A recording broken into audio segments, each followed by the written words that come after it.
राजभर ने कहा कि क्या अखिलेश यादव की विश्वसनीयता पर फर्क नहीं पड़ता। एक बार वो आजमगढ़ से चुनाव लड़कर देख लें, अखिलेश यादव को इस बार औकात पता चल जाएगी। केंद्रीय शिक्षा मंत्री धर्मेंद्र प्रधान ने यूजीसी के नए ड्राफ्ट गाइडलाइंस की आलोचना के लिए राहुल गांधी पर हमला करते हुए कहा कि उनकी राजनीति पूरी तरह से झूठ पर टिकी हुई है। दरअसल आपको बता दें, राहुल गांधी ने अनुसूचित जाति, अनुसूचित जनजाति और अन्य पिछड़ा वर्ग कैटेगरी को दिए गए आरक्षण को खत्म करने की साजिश का आरोप लगाया। उत्तराखंड में खेल गतिविधियों को बढ़ावा देने के लिए बनेगा संयुक्त कैलेंडर, 5 सदस्यीय कमेटी गठित। अक्टूबर में तैयार होगी कालका शिमला एनएच पर दूसरी टनल। हिमाचल में 78 डॉक्टरों के तबादला और तैनाती आदेश जारी। आपको बता दें, स्वास्थ्य विभाग की ओर से जारी अधिसूचना के अनुसार डॉक्टरों को तैनाती के नए स्थान पर तुरंत ड्यूटी ज्वाइन करने के निर्देश दिए गए। चंडीगढ़ मेयर चुनाव को लेकर आम आदमी पार्टी, कांग्रेस, पंजाब, हरियाणा हाईकोर्ट जाएगी। चंडीगढ़ मेयर चुनाव में उनके 8 वोट रद्द किए गए, जिससे बीजेपी को जीत मिल गई। बीजेपी सांसद सुधांशु त्रिवेदी ने हेमंत सोरेन पर कहा कि अभी तो बस 36 लाख मिले हैं, 2 BMW बरामद हुई है, सोचिए इनकी फितरत कितनी पुरानी। पत्नी को सीएम बनाना चाहते हैं हेमंत सोरेन, ये राष्ट्रपति शासन लगाने का वक्त है, निशिकांत दुबे ने कहा। वे भगौड़े नहीं, एक लोकप्रिय नेता है। सीएम हेमंत सोरेन के आवास पर छापेमारी के बाद भड़के जेएमएम नेता। सीएम की कुर्सी जाने के बाद अब बघेल की विधायकी भी खतरे में है। हाईकोर्ट ने थमा दिया है नोटिस। आखिरी मौका, नहीं तो बीजेपी करेगी पुतिन की तरह शासन, खड़गे ने दी चुनाव से पहले चेतावनी। कांग्रेस बौखलाहट में दे रही आधारहीन बयान, मल्लिकार्जुन खड़गे पर भड़के सुधांशु त्रिवेदी। यूपी में बारिश होगी, फरवरी की शुरुआत। आपको बता दें, अलर्ट है। हालांकि अगले 3 से 4 दिनों के बीच न्यूनतम तापमान में धीरे धीरे 3 से 4 डिग्री सेल्सियस की बढ़ोतरी हो सकती है। एलन मस्क के न्यूरालिंक ने एक बड़ा काम करके दिखा दिया। पहली बार इंसानी दिमाग में चिपसेट को इम्प्लांट कर दिया गया। इसकी जानकारी खुद एलन मस्क ने दी। सीबीआई 10वीं और 12वीं बोर्ड परीक्षा का हॉल टिकट जारी किया गया है। एडमिट कार्ड 1 से 7 फरवरी के बीच जारी किया जा सकता है।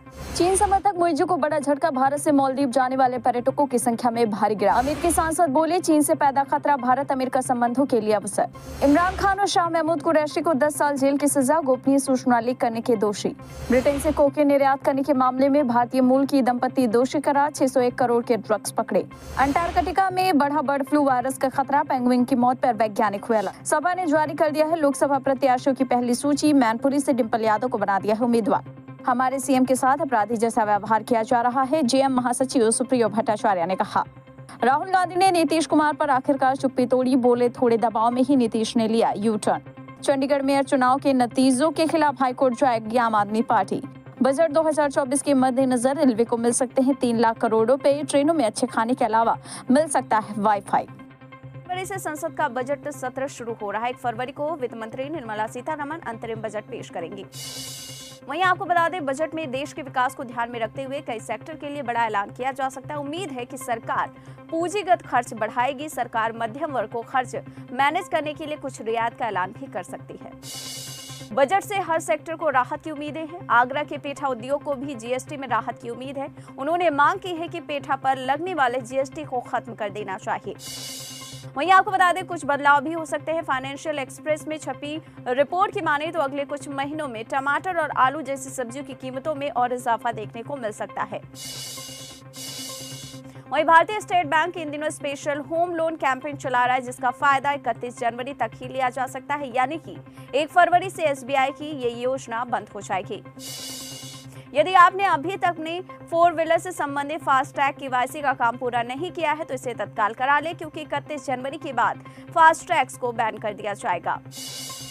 आपको बता दें, हर महीने की 1 तारीख को रसोई गैस के दाम भी जारी किए जाते हैं। अब ये देखना काफी दिलचस्प होगा कि 1 जनवरी को सरकार एलपीजी सिलेंडर के दामों में बदलाव करती है या नहीं।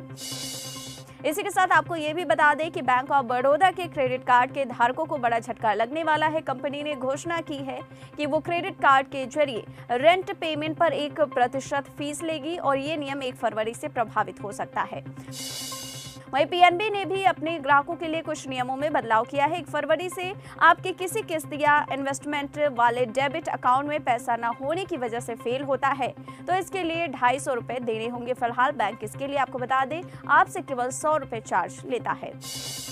उधर झारखंड के मुख्यमंत्री हेमंत सोरेन आज ईडी के सामने पेश होंगे। इससे पहले सोमवार को दिल्ली में ईडी सोरेन की तलाश करती रही, लेकिन वो कहीं नजर ही नहीं आए। सांसद संजय राउत ने बीजेपी पर हमला करते हुए कहा कि नीतीश कुमार को तोड़ो, शिवसेना को तोड़ो, हेमंत सोरेन पर छापेमारी करो, केजरीवाल पर छापेमारी करो, ये नौटंकी क्यों चल रही है? आप हारने जा रहे हो इसलिए।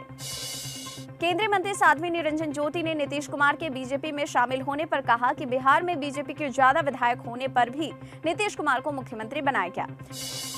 अयोध्या के राम मंदिर में रामलला की प्राण प्रतिष्ठा में शामिल होने के बाद ऑल इंडिया इमाम संगठन के मुख्य के खिलाफ फतवा जारी हो गया है। फतवा जारी होने के बाद इमाम उमर अहमद इलियासी ने कहा कि मुझे कई लोगों के धमकी भरे फोन भी आए थे, जिनको मैंने रिकॉर्ड कर लिया है। उत्तराखंड सरकार में मंत्री प्रेमचंद्र अग्रवाल ने कहा कि हमें उम्मीद है कि यूसीसी कमेटी 2 फरवरी को अपनी रिपोर्ट देगी। इसके बाद 6 फरवरी को यूसीसी बिल राज्यसभा में पेश किया जाएगा। इंडिया गठबंधन की एकता पर गुलाम नबी आजाद ने सवाल खड़े कर दिए। उन्होंने कहा कि इस गठबंधन की एकता उसी दिन टूट गई जब कांग्रेस ने अकेले भारत जोड़ो यात्रा निकाली थी। सम्राट चौधरी ने अपनी चर्चित पगड़ी के बारे में बड़ा खुलासा किया और बताया कि वे अयोध्या में रामलला के सामने अपनी पगड़ी उतारेंगे। अरविंद केजरीवाल ने कहा कि जो लोग अपने घरों की छत पर सोलर पैनल लगाएंगे उनका 0 बिल आएगा, भले ही कितनी यूनिट खर्च हो जाए। अब दिल्ली सरकार ने ये पॉलिसी ऐसे वक्त पर लॉन्च कर दी है जब कुछ महीनों बाद लोकसभा के चुनाव के लिए वोट डाले जाएंगे, जिसे कई सियासी तौर पर माना जा रहा है।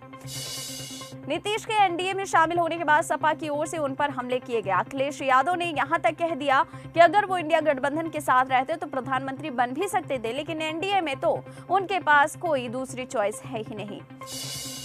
राजनीति का पलटूराम कहते हुए समाजवादी पार्टी के लखनऊ स्थित दफ्तर के बाहर नीतीश कुमार ओम प्रकाश राजभर के खिलाफ पोस्टर लगाए गए। इलाहाबाद हाईकोर्ट ने यूपी के 8 हिंदू मुस्लिम जोड़ों की याचिका खारिज करते हुए इन जोड़ों को सुरक्षा दिलाने से इनकार किया। याचिकाओं ने परिवार से अपनी जान को खतरा बताया। क्या बीजेपी के साथ जाएंगी मायावती? रामदास अठावले के बयान से संकेत मिले। उन्होंने कहा कि अब हम मायावती को भी अपनी पार्टी का राष्ट्रीय अध्यक्ष बनाने को तैयार है। महान दल के नेता केशवदेव मौर्य ने कहा कि नीतीश कुमार के एनडीए में शामिल होने के बाद सभी लोग उन्हें कोस रहे हैं, लेकिन उनका दर्द कोई नहीं समझ रहा। यूपी में 10 उत्तराखंड की एक सीट पर राज्यसभा चुनाव होने जा रहे, ऐसे में सवाल उठाए जा रहे कि क्या सपा बीजेपी पुराने प्रत्याशियों पर फिर से दांव लगाएगी। सपा सांसद डॉक्टर एसटी हसन ने बिहार के मुख्यमंत्री नीतीश कुमार पर निशाना साधा। कहा, चुनाव बाद इंडिया गठबंधन की जीत पर सीएम नीतीश कुमार फिर से पलटी मार सकते हैं। उत्तराखंड के मदरसों में रामायण की पढ़ाई के फैसले पर एसटी हसन ने आपत्ति जताई। कहा कि फैसले को मुसलमान स्वीकार नहीं करेगा। हसन ने आगे ये भी कहा कि कल अगर मैं कहूं कि सरस्वती शिशु मंदिर में हजरत गौसे पाक जिलानी रहमतुल्लाह अलैह के बारे में पढ़ाया जाए तो क्या उत्तराखंड सरकार स्वीकार करेगी? यूपी सरकार में कैबिनेट मंत्री बेबी रानी मौर्य ने कहा कि इंडिया गठबंधन चलने वाला नहीं, हम तो पहले से ही कह रहे हैं कि विपक्ष गठबंधन नहीं चलेगा। चुनाव आयोग ने राज्यसभा चुनाव की तारीखों का ऐलान किया, जिसमें उत्तर प्रदेश की 10 सीटों पर चुनाव होना है। 8 फरवरी से प्रत्याशियों के नामांकन शुरू हो जाएंगे और नामांकन की अंतिम तारीख 15 फरवरी। वहीं राज्यसभा चुनाव के लिए 27 फरवरी को वोटिंग होगी, उसी दिन वोटों की गिनती। नीतीश कुमार ने पाला बदलने के बाद कई सियासी गलियारों में कई तरह की बातें की जा रही। इस बारे में जब ओम प्रकाश राजभर से सवाल किया गया तो बुरी तरह से भड़क गए। उन्होंने अखिलेश यादव पर जमकर भड़ास निकाली। राजभर ने कहा कि क्या अखिलेश यादव की विश्वसनीयता पर फर्क नहीं पड़ता? एक बार वो आजमगढ़ से चुनाव लड़कर देख लें, अखिलेश यादव को इस बार औकात पता चल जाएगी।